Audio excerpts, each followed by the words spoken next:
to the Bedford Area Chamber of Commerce Chamber Vibes podcast. Foster and I are back again with another guest this week.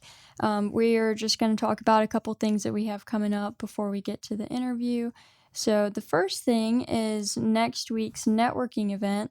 We actually just had a networking event yesterday, and we had been talking about that one for the last few weeks on the podcast at the Bedford Baptist Church.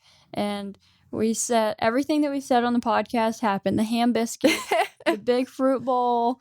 It's true. The fun time, just so many great people. We had a really fun time. We actually ended up staying until like 10 o'clock. We were there for a really long time. Extra hour, just different people that were kind of hanging around, chatting. So it was a really good morning of networking. Made some new contacts for the chamber and connected some different people. So it was a fun time. Yeah, and I always love to see just like who rolls in for an event like that, because we don't do any type of registration. It's free. It's open to the public. It's not just chamber members. So it was really nice to have everybody show up so early in the morning. And everybody had such a good time there for like 2 hours. So, it's always good when the event just doesn't want to die, But yeah, next week we're having another networking event. This one is the flip-flop version of the before hours. Now we're going to be doing after hours. It'll be June 22nd from 5 p.m. to 6 p.m. at Virginia Furniture Market. And the Bedford Leads group, which is one of the referral networking groups that our chamber kind of like puts together and then lets them be free to do what they want. They're actually hosting this event with Virginia Furniture Market. And I'm so excited. They are really the perfect group to do a networking event just because they get it and they're invested in it. And it's going to be a really fun time. Virginia Furniture Market is having Chick-fil-A cater, so there's going to be a lot of good food, and they're going to be doing a raffle for their store. So it's going to be a really good time. I mean, what more can you ask than free food and good company? And with just a side order of some career advancement. Right, exactly. It's such a good way to meet new people and get to know people that you might already know a little bit better. There might be a few people that you have seen or met before, maybe just heard of, but you haven't really had a good conversation with them. It's just a really good opportunity to professionally speak with people, but also get to know them a little bit better than just a, in the office type of meeting. And not to talk too much before we get to our guest, but I really have to say this because it's exactly what Kayla just said. But Carol Toms, who is the community outreach person for Croft Insurance Services and is also part of the Bedford Leads group, I got to see her for the second time yesterday, and I just like kind of went up to Carol because she's so nice and approachable. So I just wanted to go chat with her for a little bit. Man, I got to know her so well. I know the name of all 3 of her cats, Peekaboo, Thumper, and Polar. So it's just such, like, I really love these events because I love to talk to people. And even if you don't love to talk to people, you always just come away from an event like that feeling like you're part of, like, a greater community and you just learn cute things like that. Yeah, and we always say on the podcast, like, if you don't normally go to events like this, or if you're kind of scared to go to them, just come to one and you'll see us at the registration desk when you get there. We'll introduce you to people, take you around. We had a young lady come yesterday morning. Yes. Just graduated from Liberty. I've never seen her in my life. She just saw our event online and was like, I should just go there. So she came, and I think she talked to every single person. She talked to every person. And it was just so nice. So it's just, it can be kind of intimidating, just walking into a room of people that you've never met before, but it can be a really good way to just expand your network a little bit more. So the event next week is Thursday the 22nd, 5 to 6 p.m. at Virginia Furniture Market. And like Foster said, you don't have to RSVP or anything. It's free and open to the public. So if you are a chamber member or not, come on by, bring a friend, and just come hang out with us for a little bit. Our next signature event is coming up in August, and we are very excited to rearrange our typical business expo. We've rebranded it to Taste of Bedford. And Foster, since you are kind of the lead person on this event, I'll go ahead and let you talk a little bit about it. Yeah, so Taste of Bedford is not only a business expo, but it's a community showcase. And it's designed to allow local businesses and organizations to showcase what they have to offer and network with others who live and work in our area and kind of connect with the people that they're serving and kind of find new customers as well. I think an event like this, it's always going to be fun because everybody that is exhibiting at Taste of Bedford, I mean, to some degree, they want to connect with others in our community. They want to let people know what they're doing, what they're about, and I think that just brings like a lot of great energy together. And so the way the day is structured, it's going to be closed to the public for the first couple hours. There's going to be some business to business networking, get to know a lot of the people that are exhibiting there. We're going to have some really good lunch. You're going to be able to vote for your favorite booth, which the booths are like a big thing. In the past, people just love the booths and the theme, which I'll get to in a second, because it allowed them to get like to kind of show their unique like business or nonprofit story and also connect with people and have a really fun work day. Yeah. Because you're advancing your career by coming to this event, but you're also just having a great time. And that's what we want to do. We want to make this an event when it opens to the public for the later portion of the day. We want it to be family friendly. We want people to come and have a great time. And not just, go to a business expo and exchange business cards. We want that to happen too, but we want it to be natural and we want it to be, just a good time for everyone. And the last part of the day is the true taste, which originally when we had our business expo in the past, the true taste was called Taste of Bedford. But we've kind of redesigned it just a little. And True Taste is caterers and beverage services and restaurants from all over our area.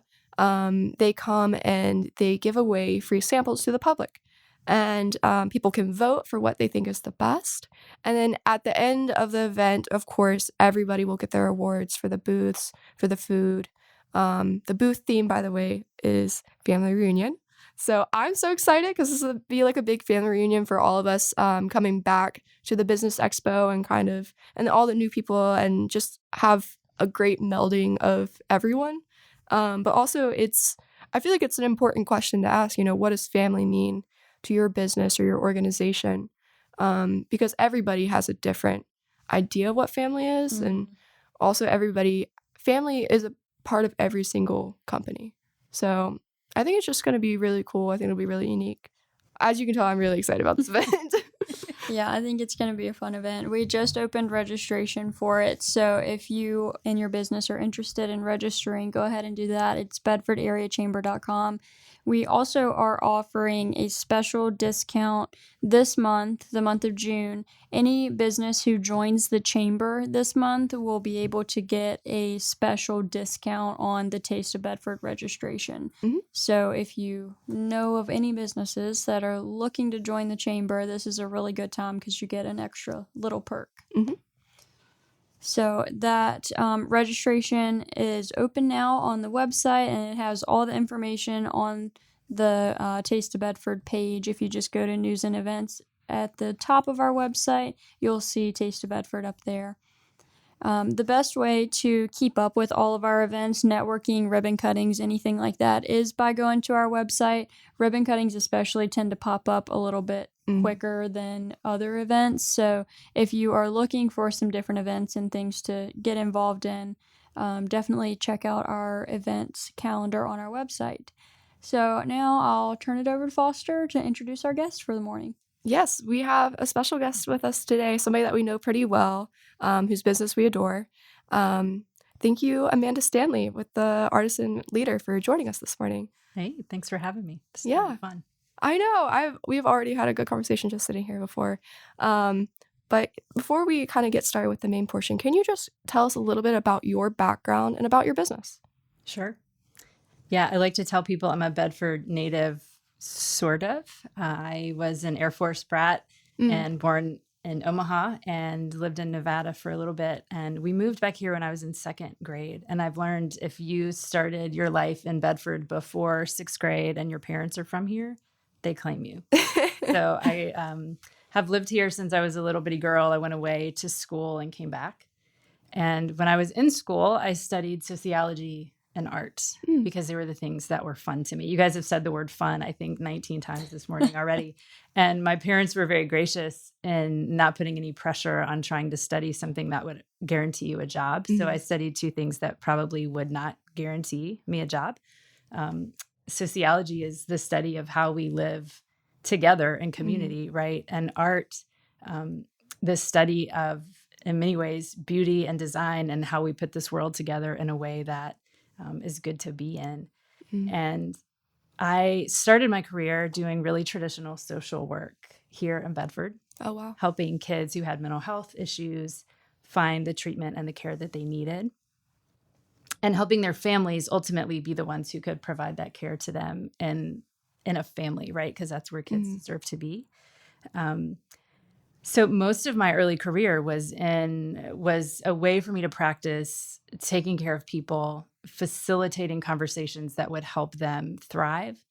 And I think even in that early part of my career, I applied artistic thinking and design thinking to what I did, because working with people, especially kids and families who are in crisis, it's not like a hammer and a nail. It's not carpentry. It's not technical, right? It's about designing, where does this family want to be and what are the steps we need to take to get there? So I found it a really creative process from the get-go. Later in my career, I did some executive leadership. I was a CEO of a pretty significant nonprofit in Virginia, and realized that leading people in an organization is a lot like trying to lead kids and families through change. And learned a lot of lessons, really, really difficult ways, through lots of tears, probably a lot of screaming and cussing in private. And at the end of about 10 years of doing that, realized I wanted to help other organizations do that really well. While I was CEO of DePaul Community Resources, I also continued to study, and became certified in something called design thinking, which is sort of the mushing together of how you solve human problems with an art mindset. And also got credentialed as a coach, as an executive coach, to help other people kind of individually build their leadership practice. My love in leadership and organizational design is culture. It's how we treat each other in the workplace. Yeah. So that the Artisan Leader was born from that. That's awesome. I love listening to you talk, honestly, because everything you say, I feel like, I don't know, I feel like we have similar interests. Just my family was also really supportive of me flip-flopping between a bunch of like artistic majors in college. And I ended up settling on media studies, which nobody knows what that is. I don't even know what it is. It is what I make of it. It doesn't matter. It doesn't matter. But I loved it. And I was also a studio art major at one point, art history major at one point. So yeah. I love all that stuff. And it's important for my work too, obviously. So I love to hear people that embrace art rather than disdain it, you know? Because it's I feel like it's so important. Yeah, it's so useful. And that distinction you just made between studio art and art history, I really love and think is really applicable to leadership. I was studio art minor because I didn't think my work was good enough to be a major, because you had to have a solo show and it freaked me out. Art history is sort of the study of art someone else has made and what it means and what it can teach you. And I think a lot of people approach leadership like that, right? We think we don't know how to do it, so we study what other people have done. We read books, like how-to books. We admire other leaders and we sort of think, I could never do that. And studio art is do it. Like, you learn printmaking by getting in a studio and by making prints. You learn painting by getting in front of a canvas and playing with the paint and making 25 terrible paintings until you make one that you think is worth people looking at. And the way I approach leadership practice, and this is a little bit different than I think some traditional approaches, is there's no really how-to. There are some models.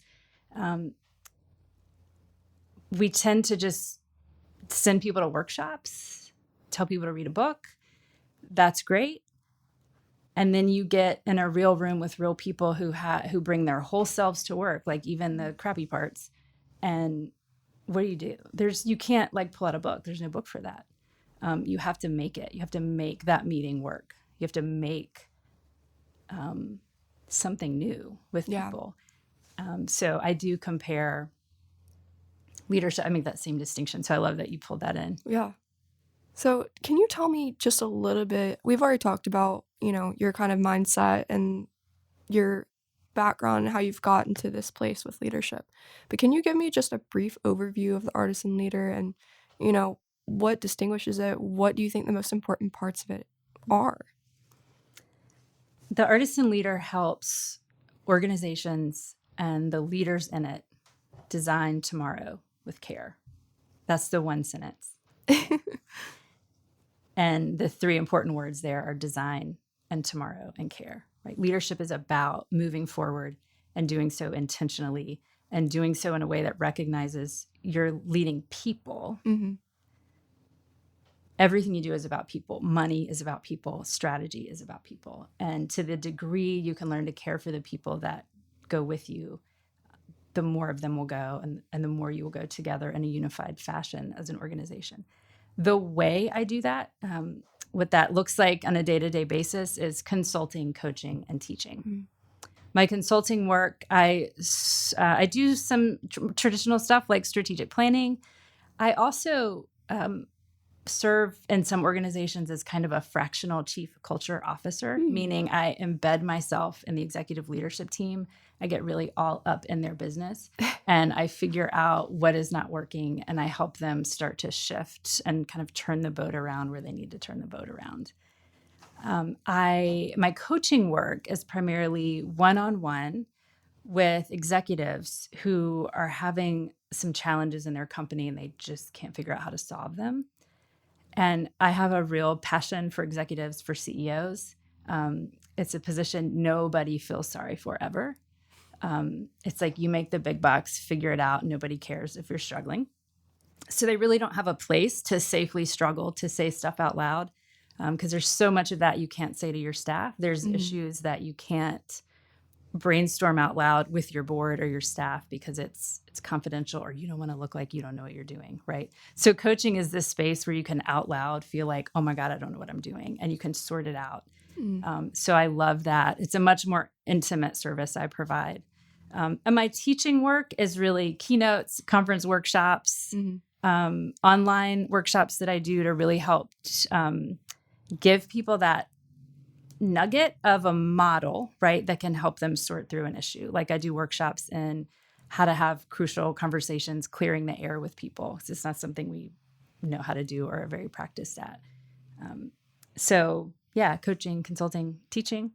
And my business is a really fun mix of all of that, which is good for me because any one day that looks like the next day is not fun for me. I like a little variety. I'm the same way. So is Kayla. Luckily, we are both that way in the job that we have. We come in every day like, what are we going to get into today? It's always a new can of worms to open. But it's fun. It's fun.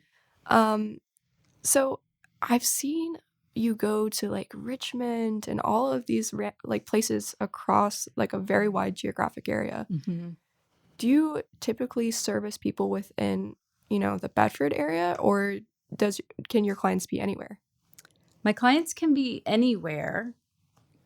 I have a little bit of a base in Roanoke just because I worked there for so many years and have started to serve some individual clients in the Richmond area.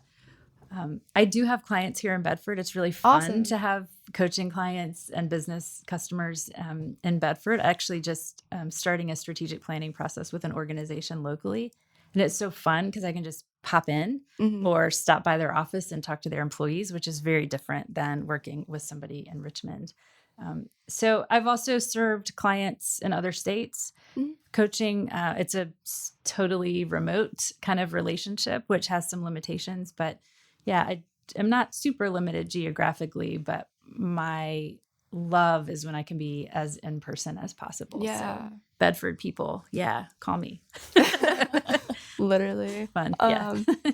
So what is your ideal client? Do you have one? I feel like I'm always hesitant to ask such a thing because I think the ideal client is a client.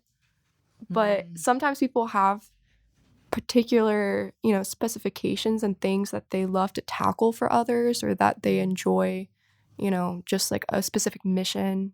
So can you talk about that a little? My ideal client has little to nothing to do with industry or size of business or geography of business. My ideal client is about how ready they are to learn, how hungry they are to gain a little bit of self-awareness, how much they're willing to trust a process they might not totally know about, right? So I'm working with an organization in Richmond that does manufacturing work. The people I'm working with are engineers and quality people and chemists. This stuff where they get in touch with like their thought patterns and their feelings is not something they do every day. Yeah. What they do every day, like saw pipes and mix things up, and I don't even know, it's a fun dynamic because it makes me probably 100 times more curious than I would be if it was a client in the social work arena where I would assume I know some things. So it's a brilliant match because I come to the table really curious.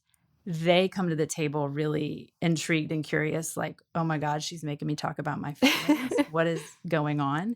And so it's been the most fun dynamic. And I would say the most progress I see with somebody early on. Clients who on the surface are like, yeah, we need to improve retention. Our retention isn't great. Maybe there's something wrong with our culture. Can you come fix it? That's a less ideal client than somebody who's owning what's going on and saying, I want to find the answer and do what's right for my company. And I'm open to looking at myself. That is awesome. Yeah. Those are really good things to consider too. It's a little like personal training and that like I can design some stuff for you, but you have to actually do the sweating. Like I'm not doing, it's your company. Yeah. You have to show up and do that work. I cannot exercise for you. Right. I wish someone could exercise for me, but that, it's a little bit of that dynamic. Yeah. Yeah. That is a great analogy, first of all. So we've talked about clients. I want to know some client stories, but I'm going to ask that later because I feel like we could just sit here and talk and talk and talk. But how's your approach changed over time? Have you seen different things in what you're interested in when it comes to leadership and how you coach and teach and consult with people?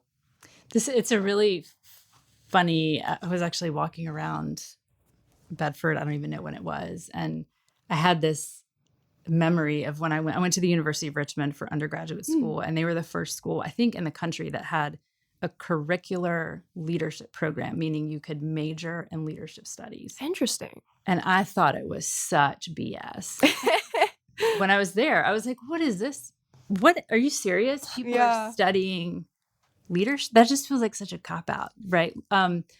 And it was interesting because I was super geeky in high school. I was in my top 10. I gave a speech at graduation for Liberty, and my speech was on leadership. And the topic was how you don't need to be in the front of the line to be the leader, right? Leadership is not position, it's practice.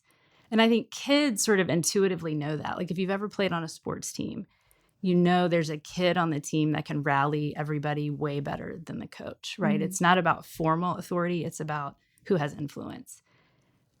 I knew that. I thought everybody sort of got that. I was baffled that somebody would make a major out of this topic that I thought everybody should just get and do really well.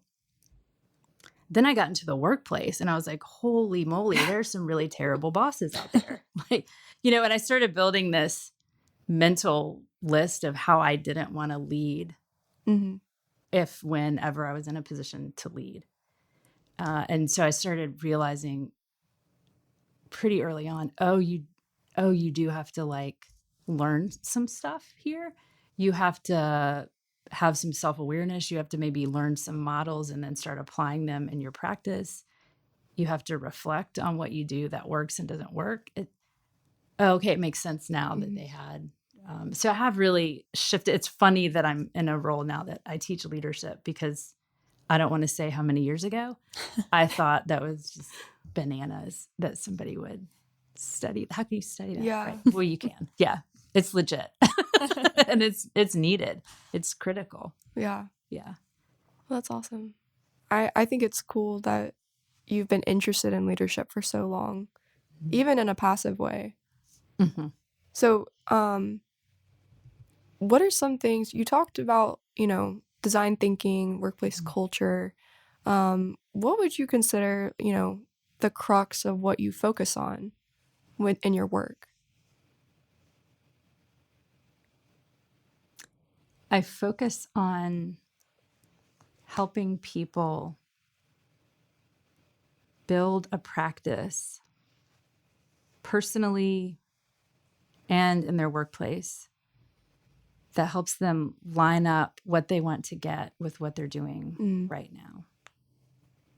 Right. I talked with a client Monday this week who works in an organization with 500 people. Oh, wow. She has a leadership role. There's a problem they're trying to solve in their core business, right, around productivity. The way they've tried to solve it for years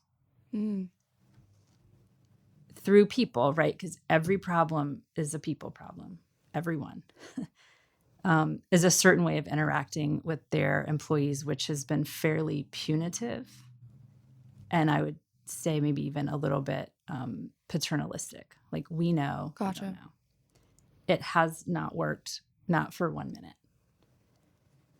So my business is about helping not only the company, well, it's both, right? Culture is this dynamic between the individual and the organization.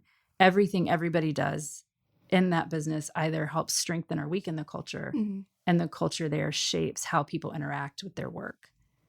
So the core of what I'm doing is working with individuals there to shift how they see what's going on, how they think about it, how they act the very next time, and start to build habits that change the dynamic, that say, we're going to try something different. We're going to try to support this employee. We're going to get curious about why what we're doing isn't working. We're going to have a conversation versus I'm going to send an email that says you need to do better. Yeah. And over time, all those little micro interactions start to add up as a new pattern, and the staff start to expect support instead of criticism. So the core is the shift of patterns, and you do that both on a personal level in the psyche of the executive, but also in setting up, I would say, pathways structurally in the organization so that that can happen and can be celebrated and rewarded versus shut down. I don't know if that makes sense. It does. It really You're giving does. me eye contact, so I'm going to go ahead and say it. Yeah. So I'm curious, and I don't mean to put you on the spot with all these questions. Foster does I think I this signed every up for podcast. being on the spot. Every single podcast, we have like what people say they want to talk about, and then Foster every week is like, "I just have so many questions for I you." really do, because I'm just so curious about everybody. When you start talking, I'm like, oh, I gotta learn more. But I'm curious to know, do people? I mean, I expect they have issues with this, but are they scared to kind of show you all of this information about issues, whether they be like personal issues with like how they like address things, or just like year-long like infrastructure problems? Do people come to you, as a last resort, or do they when they or if they just think they need some help? I feel like people got to be really brave, sometimes. Yeah, the trend I've noticed is people who founded their company, entrepreneur, owner folks, tend to be a little more holding to the chest what's going on. And I don't know if that's because it feels very personal. And we operate in a larger American culture, which says if you're the boss, you should know how to do this and you should do it well. And it's embarrassing if you don't. Right. So from the get-go, a big part of my job is building enough trust with these folks that it's okay for them to say, I've totally screwed this up. I don't know what I'm doing. Right. And by the way, 100% of CEOs at some point of their life have said or thought, oh my God, I don't know what in the world I'm doing. Why am I in this position? I also have I'd say most of my clients actually call me when they're noticing something is not feeling right, and they want to sort of pull it back before it gets to the point where it's like a major turn the thing upside down. And those tend to be organizations that have a board or organizations that have a CEO who didn't also start the company. Gotcha. Right? Being an owner is very different than being a CEO. Running a thing is different than having birthed and owned the thing its whole life. It's really hard for those folks to let go. It's just a different dynamic than somebody that's new to an organization that's been around 40 years. And there's a recognition that what we used to do might not work, and it's okay for me to change it. So there's more detachment that can give you a lot more space to work in. And, people are just different. I have some clients that come just eager to learn and are very comfortable saying, I don't know, let's figure this out. And others who are like really struggle with, I should know. I can't believe I don't know. Yeah. This is embarrassing. This is hard. Right? So the key is just building enough trust that they can say that out loud. And that's where you start. That's awesome. Yeah. I was just curious to know, because I feel like there's so many issues in each workplace. And I think it's hard for people to sometimes realize, to kind of realize, oh, I can't do this on my own. It's hard. It's at everything. No, you can't be good at everything. And it's not, it's not bad to ask for help. It is the best thing you can do. You don't have to be good at everything. Yeah. I mean, so when I started at DePaul as CEO, I was 32 years old. Like, I felt like I was wearing a onesie, and I walk in there and there are people in that organization who have worked there longer than I have been alive. Yeah. I was super intimidated. It was a huge risk for that board to hire me, for crying out loud. It's like, what did they do? Why did I sign up for this? It felt like I was picking up rocks, and stuff would crawl out from under the rocks every day. And I would just be like, I don't know what it is, and I don't know what to do about it. And I can't talk to anybody about it because these people don't trust me in the least. And I had a coach. They were like, would you work with a coach? And I was one of those people that was like, can I have 4 coaches? Because I have no idea. I know how to do relationships. I know how to build trust. I have some of these basic skills, but I've never done this before. I don't know what I'm supposed to do. I quickly found out there's very few supposed tos. So I embraced coaching. I was in my coach's office probably more than we paid for her to suffer my rambling. But, and there are people like that are just ripe and ready, and they're fun to work with for sure. That's awesome. Yeah. So I think the last thing that I really am required to ask about is the Doodling Collective, which I see a lot on your social media about, and I totally want to join it sometime. You should come. Yeah. It's fun. So can you tell us just a little bit about it? Yes.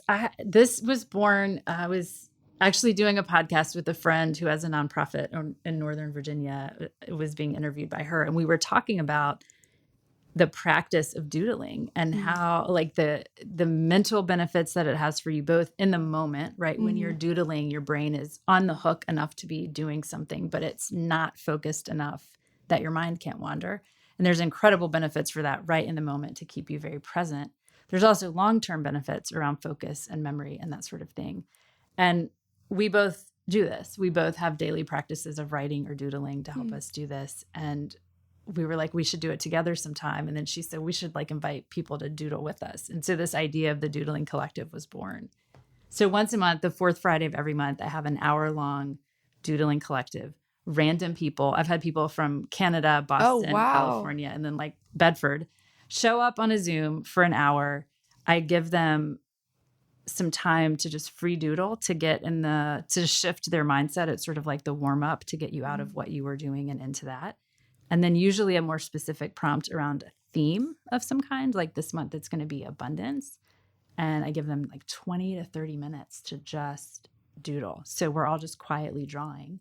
It's great. I look at their faces. Most of them are smiling and giggling because it's this very childlike, what am I doing? I'm sitting at my desk. I'm a CEO and I'm just drawing weird lines on paper. And most of us are not artists. So most of this artwork is not anything you would ever put on a wall. And at the end, it's this fantastic show and tell. Sharing is optional, but people will hold their papers up to their Zoom cameras and we all just admire, whatever it was they drew. And they talk about insights that they had. the reason I do it, and the reason I think it's successful is, again, back to leadership is not about position. It is, we treat it like it's something that is a performance and it's perfection, but 95% of it is just presence and practice. And doodling is a super easy way to access being present, practicing being where you are, being still, giving your mind some time to wander, where what you make does not have to be good. Yeah. You can throw it in the trash and it's totally fine. And it's a gift. Like, people leave that and they're like, that was such a gift to have an hour to do that. So I do it the fourth Friday of every month. It's free. You do have to register, partly because you have to submit a song to the playlist. Awesome. It's not super mandatory, but you should. So It's a the great reason playlist to that plays in register. the background is chosen by the participants. And I also will come to your business if you want like a trust building activity or something fun for your staff on a lunch hour. I'm happy to come out and do kind of an on-site doodling collective. That's awesome. Yeah, it's fun. Well, I think the Doodling Collective is amazing. I mean, for everything that you just said, but also because I don't know, I feel like I always tell myself I need to practice more. And it's more about the discipline of like making myself do it rather than just enjoying it. So I think it's just so freeing to be able to just like doodle with a bunch of strangers. Like that's just so cool. Like, Yeah, it's well, fun. You're welcome to come. I'm looking at my boss to get permission to take an hour off so I can do it. Go for it. See, that's awesome. See, there you go. Yeah. All right. Well, thank you. Is there anything else that you want to add? Anything we didn't cover? I don't think so. I'm grateful for the chamber. It was one of the first checks I wrote when my business account got set up, was to the Bedford Area Chamber of Commerce. So to kind of help me get out of my shell, networking is one of those things I'm a little bit terrified of as an introvert. I'd almost rather talk on stage than have somebody ask me about myself over a ham biscuit. It's just a little terrifying. So I'm really grateful to be a part of the chamber. I'm a part of the Bedford Leads group. It's been a really great experience. So thank you guys so much for all you do to support business here, community, family. It's great. You're doing a great job. Well, thank you. Thank you. What is the best way for individuals to get in touch with you? Probably my website. So it's theartisanleader.com, and all of my contact information is there. You can submit a contact form. I have a link to Calendly if you want to set up, a quick phone call or Zoom. It's all right there on my website. All right. Well, with my glamour shots. Oh, yes. Like how people expect you're going to look, and then they get on Zoom and it's something like that. So true. I think everyone can relate to that. Yeah. The day I figured out that Zoom reflects my face on other people's screens, Oh, I choose too not. much. I choose not to think about it too It's much. too much. Yeah. Thanks, guys. Well, thank you for joining us this morning. And if anyone out there has any questions about the chamber, our website is bedfordareachamber.com, and our phone number is 540-586-9401. And Foster and I will be back next week with another Chamber Vibes podcast.